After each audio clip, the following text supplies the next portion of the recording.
며칠간 한 2, 3일 동안 눈이 좀 많이 왔습니다. 사고 없으셨나요? 감사합니다. 사고가 없는 게 은혜죠. 많은 분들은 우리의 삶 속에 기적이 일어나지 않는다라고 이야기를 합니다. 여러분은 어떤 걸 택하시겠습니까? 사고 나지 않고 평안한 삶, 사고가 났는데 다치지 않는 거, 어떤 게 더 좋으세요? 1번 사고 나지 않고 평안한 삶이 좋다. 2번 사고가 났는데 다치지 않은 게 좋다. 1번 한번 손들어 보십시오. 2번 손들어 보십시오. 없으세요? 1번이 참 우리에게는 은혜이죠. 그런데 놀라운 사실은요, 우리는 1번을 은혜라고 생각하지 않습니다. 그러지 않으신가요? 우리는 1번을 은혜라고 생각하는 것이 아니라 2번을 은혜라고 생각해요. 우리의 삶 속에 무엇인가 드라마틱한 어떠한 사건이 일어났을 때 나에게는 그것이 좀 다른 것으로 다가오는 그것을 우리는 기적, 은혜라고 생각할 때가 참 많이 있다는 것이죠. 우리가 그러한 생각을 버리고 우리의 삶 속에 지속적으로 일하시는 하나님의 일하심, 보호하심을 은혜, 기적으로 바라볼 수 있는 눈이 열린다고 한다면 우리의 삶 자체가 기적입니다. 여러분, 이 사실을 믿으시기가 있으면 축복합니다. 우리는 그 기적의 삶을 살아가는 것이죠. 저는 지금까지 우리를 인도하셨던 그 기적의 하나님이 앞으로의 저와 여러분의 삶을 기적으로 인도해 주실 것을 믿습니다. 그 기적을 경험하시는 여러분 될 수 있기를 예수님의 이름으로 간절히 축복합니다. 오늘 읽었던 본문은 바리새인들과 서기관들이 예수님께 다가와서 표적을 구했을 때 예수님께서 표적을 보여주지 않겠다라고 말씀하시며 그 바리새인과 서기관들을 책망하신 뒤에 있었던 사건이에요. 이 말씀을, 오늘 말씀을 나누기 전에 지난 말씀을 잠깐 생각해 보기 위해서 여러분 한번 생각해 보십시오. 질문 드리는 겁니다. 예수님께서 왜 바리새인과 서기관들에게 더 이상의 표적을 보여주지 않겠다라고 말씀하셨을까요? 왜 그랬을까요? 여러 가지 이유가 있습니다. 하지만 지난번 여러분과 함께 나누는 설교를 통해서는 바로 표적의 본체이신 예수님께서 바로 그들 앞에 있기 때문에 더 이상의 표적은 필요 없다라는 것을 예수님께서 그들에게 말씀하신 거예요. 물론 그들은 깨닫지 못했습니다. 그래서 그들은 여전히 표적을 보여달라고 예수님께 요구했었죠. 예수님께서는 그러한 바리새인과 서기관들을 떠나서 다른 곳으로 이동을 하게 됩니다. 이것이 바로 오늘 본문이 시작되는 배경이 되어지는 것이죠. 우리 13절 말씀인데요, 우리 13절 말씀을 함께 읽겠습니다. 그들을 떠나 다시 배에 올라 건너편으로 가시니라. 예수님께서 이해하지도 못하고 깨닫지도 못하고 예수님을 무너뜨리려는 그 하나의 생각에 사로잡혀서 그 무엇도 발견하지 못하는 바리새인과 서기관들을 떠나 다른 곳으로 가서 하나님의 나라를 다시 전하고 하나님의 나라를 세우기 위해 떠나가시는 장면으로부터 시작되는 것이죠. 그리고 이 항해 중인 배 위에서 예수님께서는 표적을 구했던 바리새인과 서기관들을 그들의 삶을 누룩이라고 표현하면서 바로 이 누룩을 조심해라 라고 하는 권면을 제자들에게 해주시는 거죠.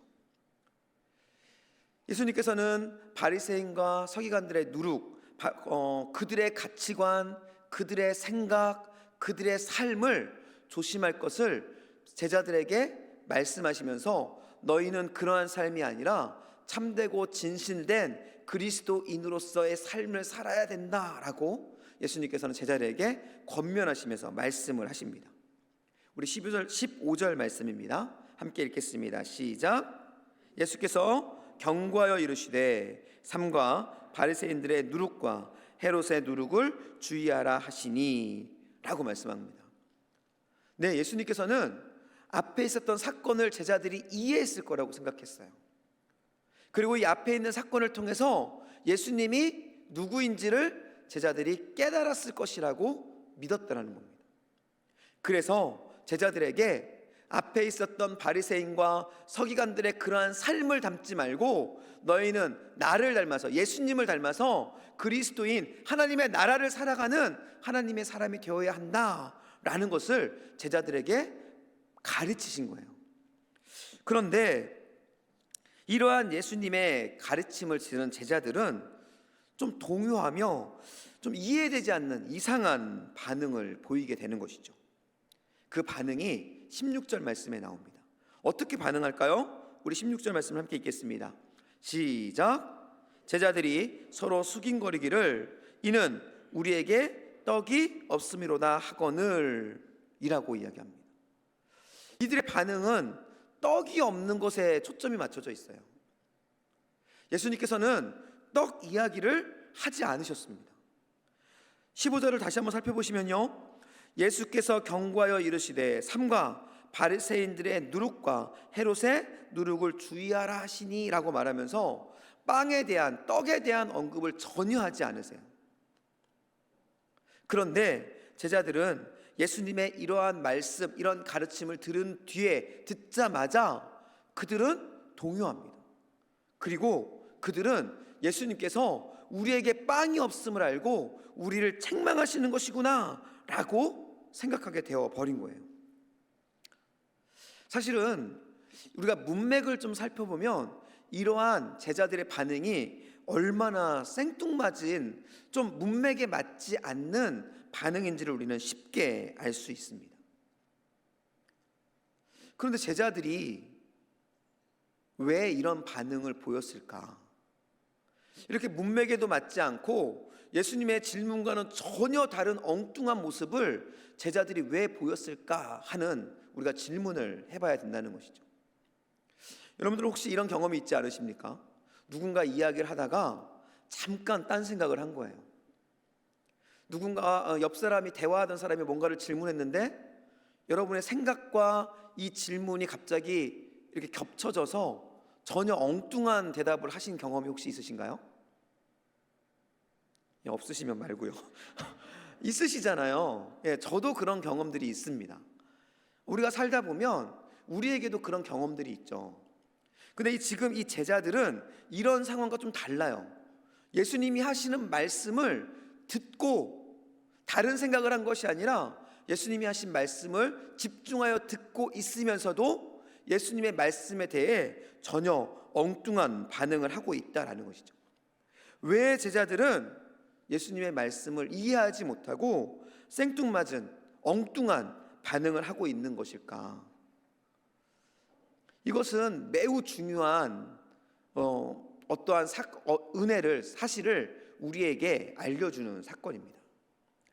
우리가 그 이유를 알기 위해서는 제자들이 어떠한 마음으로 예수님과 함께하고 있었는지에 대해서 살펴볼 필요가 있습니다. 그것은 제자들이 그의 눈과 그의 마음이 어디에 있었는가를 살펴보는 것이 중요하기 때문에 그렇습니다. 이것을 살펴보기 전에 우리가 요한복음 1장의 말씀을 잠깐 볼 건데요, 요한복음 1장은 태초에 말씀에 계시니라 라고 말씀하시면서 그 말씀이 빛으로 어둠으로 상징되어지는 이 땅 가운데 오셨다라는 이야기로 시작이 되어집니다. 그런데 이러한 말씀이 진행되면서 참 슬프고 안타까운 일들이 일어나요. 그것은 무엇이냐면요, 바로 빛으로 오신 예수님을 이 세상 사람들이 깨닫지 못했다라고 설명하고 있다는 것입니다. 우리 요한복음 1장 5절 말씀입니다. 함께 읽어볼까요? 시작. 빛이 어둠에 비치되 어둠이 깨닫지 못하더라. 예, 빛이, 예수님이 이 땅을 비추셨는데 사람들이 그 빛을 발견하지 못했대요. 여러분, 이 사실이 좀 이해가 되시나요? 깜깜한 어두운 방이 있습니다. 지금은 사용하지 않지만 거기에 성냥불 하나만 탁 켜면 어떻게 되죠? 그래도 여전히 깜깜한가요? 아주 작은 불꽃이 그곳에 켜진다 할지라도 그 방은 밝아집니다. 그런데 예수님이라는 크나큰 이 세상을 밝히고도 남을 만한 그 밝은 빛이 이 땅 가운데 임했는데, 그런데 사람들은 그 빛을 깨닫지 못했다라고 이야기하는 거예요.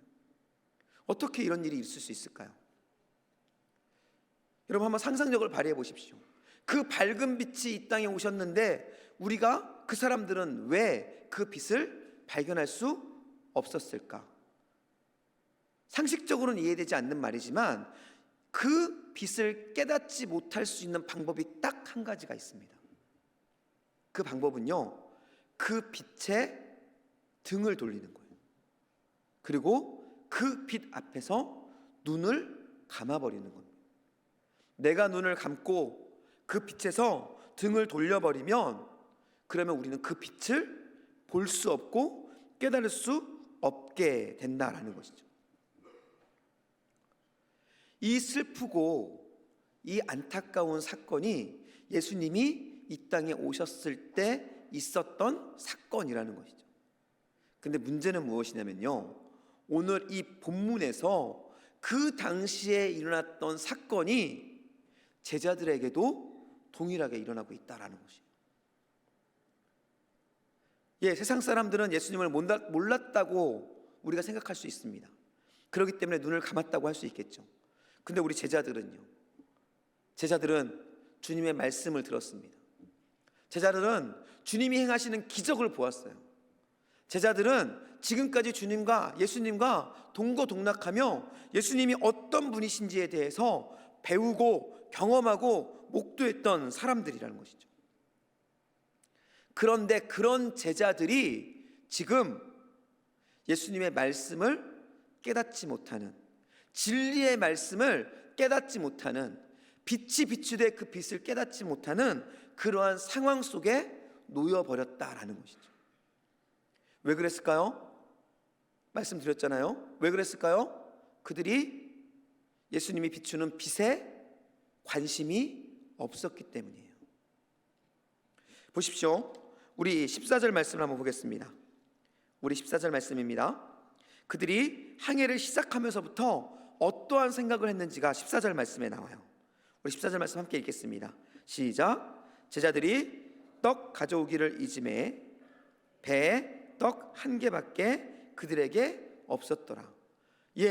예수님과 함께 바리새인과 서기관들의 사건을 경험한 뒤에 배를 타고 그들을 떠나 다른 곳으로 가는 그 순간, 그들이 생각했던 것은 예수님의 말씀이 아니라 지금 뭘 생각하고 있는 거예요? 떡을 생각하고 있는 거예요. 그들은 예수님이나 예수님의 말씀을 생각한 것이 아니라, 그들의 관심은 예수님에게 있었던 것이 아니라, 왜 예수님께서 그러한 일을 하셨는가가 있었던 것이 아니라 오직 떡에게만 관심이 있었기 때문이라는 것이죠. 여기서 제자들이 말하는 떡은 예수님께서 행하셨던 표적의 증거물입니다. 표적의 산물이자 그 표적의 증거를 상징하고 있는 거예요. 그렇다면 이 말은 무슨 말일까요? 제자들 또한 그들의 관심이 어디에 있었다는 거예요? 바리새인과 서기관들과 동일하게 예수님이 행하셨던 기적에 가 있었다라는 거예요. 그동안 주님과 함께 동거동락하며 하나님의 나라에 대해서, 예수님이 누구신지에 대해서 배웠음에도 불구하고 그들은 그것을 깨닫지 못했어요. 이유는 무엇입니까? 바로 그들의 생각과 그들의 관심이 바로 예수님이 아닌 예수님이 행하셨던 기적, 예수님이 행하셨던 표적, 그 놀라운 사건들 가운데 그들도 함께 있었기 때문에 그들은 예수님을 발견할 수 없었다라는 것이죠. 이런 제자들의 모습을 예수님께서 오늘 말씀을 통해 발견하신 거예요. 이런 모습을 발견하자마자 예수님은 한탄하십니다. 우리 17절 말씀입니다. 17절만 함께 읽을까요? 시작. 예수께서 아시고 이르시되 너희가 어찌 떡이 없으므로 수군거리느냐? 아직도 알지 못하며 깨닫지 못하느냐? 너희 마음이 둔하냐라고 이야기합니다. 방금 읽은 말씀에서 아직도라는 말씀에 여러분 밑줄을 한번 쫙 그으십시오. 여러분, 그리고 그 아직도라는 말씀을 한번 곰곰이 묵상하시면서 다시 한번 이 말씀을 읽어보시는 겁니다. 함께 읽겠습니다. 시작. 예수께서 아시고 이르시되 너희가 어찌 떡이 없으므로 수군거리느냐? 아직도 알지 못하며 깨닫지 못하냐? 너희 마음이 둔하냐? 여러분, 예수님의 마음이 좀 느껴지시나요? 예수님은 지금까지 제자들에게 정말로 있는 것 없는 것 다 투자하며 그들에게 하나님의 나라를 가리켰습니다. 그리고 하나님의 나라를 기적과 표적을 통해 보여주셨어요. 그런데 아직도 깨닫지 못하는 그 제자들, 여전히 복음이 아닌, 예수님이 아닌, 하나님의 나라가 아닌 이 세상 사람들과 동일한 것들을 바라보고 추구하는 그들의 모습을 보시면서 너무나 답답함을 느끼셨던 겁니다. 그러면서 그들에게 이렇게 얘기합니다. 아직도 알지 못하냐? 아직도 깨닫지 못하냐? 그러면서 너희 마음이 둔하냐? 라고 이야기해요. 여러분, 이 마음이 둔하냐는 말은 막혀있다, 아무것도 받아들이지 않는다 라는 말을 의미하는데요, 좀 극단적으로 이야기하면 야, 너 바보냐? 이런 말이에요. 여러분, 뭔가를 막 가르쳐주고 정말 열심히 설명해주고 반복해서 했는데도 불구하고 깨닫지 못하고 전혀 엉뚱한 소리 할 때 종종 우리 이렇게 얘기하잖아요. 야, 너 바보 아니야? 지금 이런 말이에요. 제자들을 향해 얼마나 답답했으면, 제자들을 향해 얼마나 한탄스러웠으면 예수님께서 그 사랑하는 제자들을 향해서 너희 마음이 둔하냐? 라고 지금 말씀하고 있다라는 거예요. 지금껏 함께 했고, 지금껏 알려주었고, 지금껏 보여주었고, 그리고 해서 그들에게 보여줬던 그 단 한 가지, 하나님의 나라, 그리스도인 예수님을 깨닫지 못하는 그들, 그러면서 깨닫지 못한 것을 뛰어넘어서 바리새인과 서기관들과 동일한 것들을 추구하고 있는 그러한 제자들을 보면서 예수님은 한탄하셨다라는 것이죠. 예수님은 그 답답한 마음으로 제자들을 걱정하시면서 제자들에게 그동안 있었던 일들을 다시 한번 반복하여 말씀해 주십니다. 왜냐하면 그들을 깨닫게 하기 위해서죠. 그 말씀이 오늘 읽었던 본문 19절로부터 20절의 말씀입니다. 떡에 대해서 말씀이 나왔기 때문에 오병이어의 사건과 칠병이어의 사건을 통해서 그때 내가 했던 일, 떡 같은 거 하나, 세상의 것, 너희가 추구하는 그것들이 중요한 것이 아니라 그것을 이루는 내가 있지 않느냐라는 것을 보여주고 있는 거예요. 이 말은 떡에 국한된 것이 아니라, 떡에 대한 이야기가 아니라 바로 예수님 자체, 예수님 자신을 그들에게 다시 한번 보여주고 알려주고 있는 것입니다. 그러면서 제자들에게 마지막으로 이야기합니다. 21절 말씀이죠. 함께 읽겠습니다. 시작. 이르시되 아직도 깨닫지 못하느냐 하시니라. 예수님께서는 말씀하시고 알려주시고 그리고 가르쳐 주시면서 끝까지 제자들이 깨달을 수 있도록 배려하고 사랑으로 그들에게 알려주고 있다라는 것이죠. 그런데 이 결론 역시 참 답답한 결론입니다.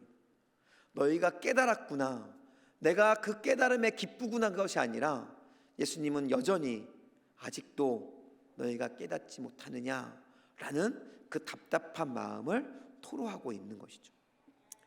저는 이 말씀을 준비하면서 이 예수님의 한탄이 우리 시대 그리고 우리 낙원교회를 통해 멈추어질 수 있기를 저는 기도했습니다. 저는 여러분들이 하나님의 말씀을 깨닫고 이 제자들과 같은 모습이 아니라 깨달음을 통해서 하나님의 마음을 시원케 해드리는 그 놀라운 역사가 있기를 예수님의 이름으로 간절히 축복합니다. 여러분, 주님께서는 지금도 이 질문을 하고 계시는 거예요. 너희가 아직도 깨닫지 못하느냐? 사실 우리들은 이 말씀 앞에 담대하게 이야기할 수 있는 자격이 별로 없습니다. 왜냐하면 우리의 삶을 뒤돌아볼 때 우리 또한 제자들과 다를 바 없는 모습들이 보여지기 때문에 그렇습니다. 여러분, 예수님께서 우리에게 주신 놀라운 사건, 정말로 무엇과도 바꿀 수 없는 은혜를 여러분은 알고 계십니까? 우리가 일반적으로 복음이라고 이야기하는 것이죠. 그 무엇과도 바꿀 수 없는 가장 큰 선물을 예수님께서, 하나님께서는 이미 저와 여러분에게 주셨습니다.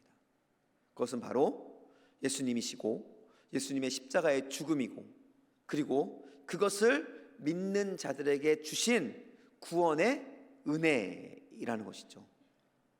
만약 그것이 우리에게 가장 중요한 것이고 그 무엇과도 바꿀 수 없는 우리의 생명과 같은 일이라는 사실을 우리가 깨닫는다고 한다면, 여러분, 우리가 다른 그 무엇인가가 우리에게 없다 할지라도 우리가 불평할 수 있을까? 다른 것을 우리가 하나님께 요구할 수 있을까? 라는 그 질문을 해보셔야 된다는 것이죠. 이 질문 앞에 여전히 다른 것이 더 중요하게 생각된다면 우리는 바리새인과 서기관, 그리고 여전히 깨닫지 못하고 서기관들과 바리새인과 똑같은 삶을 살아가고 있는 제자들과 다를 바 없는 그러한 모습으로 살아가고 있는 것이죠. 예, 물론 필요합니다. 건강도 필요하고 물질도 필요하고 명예도 필요하고 그 외에 우리가 삶을 살아가면서 필요한 많은 것들이 있죠. 그리고 성경에서는 그것들을 주님께, 하나님께 구하라고도 이야기합니다. 예, 기도하십시오. 당연히 우리가 필요한 것들을 채워주시는 하나님이심을 저도 믿습니다. 그런데 중요한 것은요, 바로 이 재물, 명예, 건강과 같은 그러한 것에 목을 메고 그러한 것들 때문에 하나님의 뜻이 아닌 다른 것들 위해 살아가는 모습들이 우리에게 너무나 많이 보여지고 있다라는 것이죠. 우리의 입술로는 하나님의 나라를 따라간다고 이야기합니다. 우리의 입술로는 복음을 위해 살아간다고 이야기를 해요. 우리의 입술로는 말씀을 따라 살아간다고 이야기합니다. 그런데 우리의 삶을 뒤돌아보면 우리의 삶 속에 하나님의 말씀이 얼마나 있습니까? 하나님의 뜻이 얼마나 우리의 삶을 지배하고 있습니까? 하나님의 은혜가 우리의 삶 속에 얼마나 많은 부분들을 차지하고 있느냐라는 거예요. 이러한 관점에서 우리의 삶을 뒤돌아본다면 저도 여러분도 주님 앞에 제자들과 같은 모습일 수밖에 없다라는 것이죠. 다시 한번 우리의 삶을 돌아보며 결단할 수 있기를 예수님의 이름으로 축복합니다. 예, 아직도 깨닫지 못하고 아직도 하나님의 나라와 하나님의 영광이 아닌 이 세상의 것들을 추구하는 그러한 모습일 수 있습니다. 그러나 지금 이 순간 우리가 뒤를 돌아보며 하나님께 기도하며 결단해야 하는 것이죠. 2024년 저희의 표어가 변화입니다. 변화, 새롭게 하소서. 여러분, 뭘 새롭게 하는 것일까요? 우리가 표어를 새롭게 하소서라고 이야기를 합니다. 여러분, 뭘 새롭게 하는 것입니까? 뭘 새롭게 하는 걸까요? 표어라고 이야기하며 표어라고 하면서 붙여놓고 우리가 외치고 이야기합니다. 그런데 무엇을 새롭게 합니까? 우리가 새롭게 해야 하는 것은 겉모습이나 다른 것이 아닙니다. 바로 우리의 중심을 차지하고 있었던 바로 제자와 이 제자, 본문의 제자들과 바리새인과 서기관과 같았던 우리의 생각과 우리의 삶의 방식과 우리의 가치관과 우리의 시선을 이제는 새롭게 한 곳으로 초점 맞춰야 한다는 거예요. 어디로요? 예수 그리스도의 뜻, 예수 그리스도의 십자가, 하나님의 말씀으로 초점을 맞추어 살아가야 한다라는 것이죠. 그럴 때 우리의 삶 속에는 새롭게 하소서라는 저 표어가 우리의 삶 속에 경험되어질 수 있다라는 것입니다. 우리가 아무리 새롭게 하소서라고 외친다 할지라도 우리의 중심이 하나님께 향하지 않으면, 우리의 시선이 주님께 맞춰지지 않으면 우리의 삶은 옛날과 작년과 올해, 예전과 지금이 조금도 바뀌지 않는 동일한 삶을 살아갈 수밖에 없다라는 것이죠. 우리 낙원교회가 새롭게 되어지기를 예수님의 이름으로 축복합니다. 우리 낙원교회의 시선이 주님께 향하기를 예수님을 축복합니다. 혹시 하나님의 뜻에 눈을 감고 있으셨나요? 등을 돌리고 계셨습니까? 여러분, 새롭게 눈을 뜨시고 등을 돌려 주님을 바라보고 주님께서 원하시는 그 길을 걸어가는 우리 모두가 될 수 있게 좀 축복합니다. 사도 바울이 고백하지 않습니까?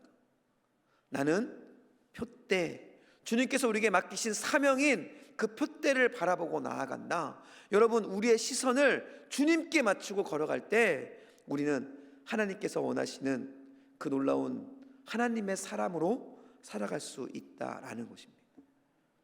다시 한번 여러분을 축복합니다. 저는 여러분들 안에 정말 하나님께서 원하시고 기뻐하시는 그 뜻이 여러분의 가슴 속에 꿈틀거리고, 그래서 오늘 베드로나 오늘 이 제자들이나 바리새인과 서기관과 같이 엉뚱한 것을 위해 살아가는 인생이 아니라 하나님의 뜻을 위해 살아가는 그러한 모습이 될 수 있었으면 정말로 좋겠습니다. 2024년 새로운 변화를 우리 교회가 지금 시작하고 있습니다. 그 중에 아주 작은 한 가지를 시작했는데요, 그것은 바로 우리 안에 있었던 그 하나님의 은혜를 이제는 밖으로 펼쳐 보내는 것입니다. 미얀마 선교를 이야기하는 것입니다. 우리 미얀마 선교팀을 파송하고 이제는 미얀마 선교팀을 통해서 우리 교회가 그동안 가지고 있었던 영적인 응집력, 하나님께 받았던 그 은혜, 하나님의 마음을 이제 미얀마 땅에 심으려고 합니다.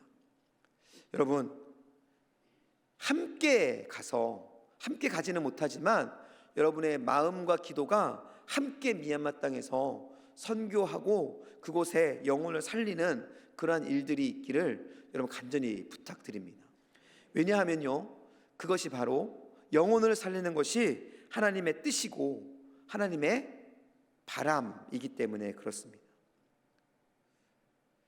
저는 우리 미얀마 팀이 정말로 자랑스럽습니다. 왜냐하면 어리지만 정말 열심히 했습니다.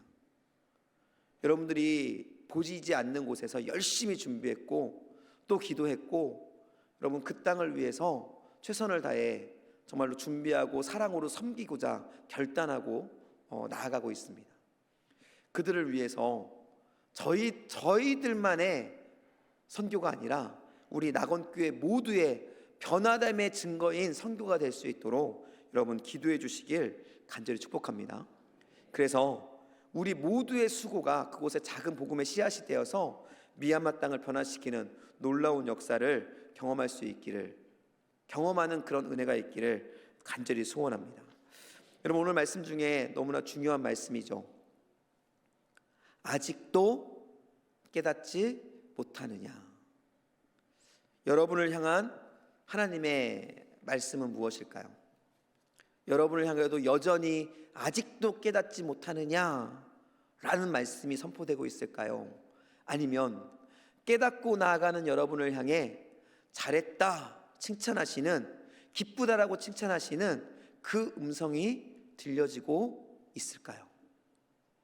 저는 여러분에게 두 번째, 기쁘다, 고맙다, 정말로 행복하다라는 그 음성이 들려지는 저와 여러분이 될 수 있기를, 그리고 우리 낙원교가 될 수 있기를 예수님의 이름으로 간절히 축복합니다.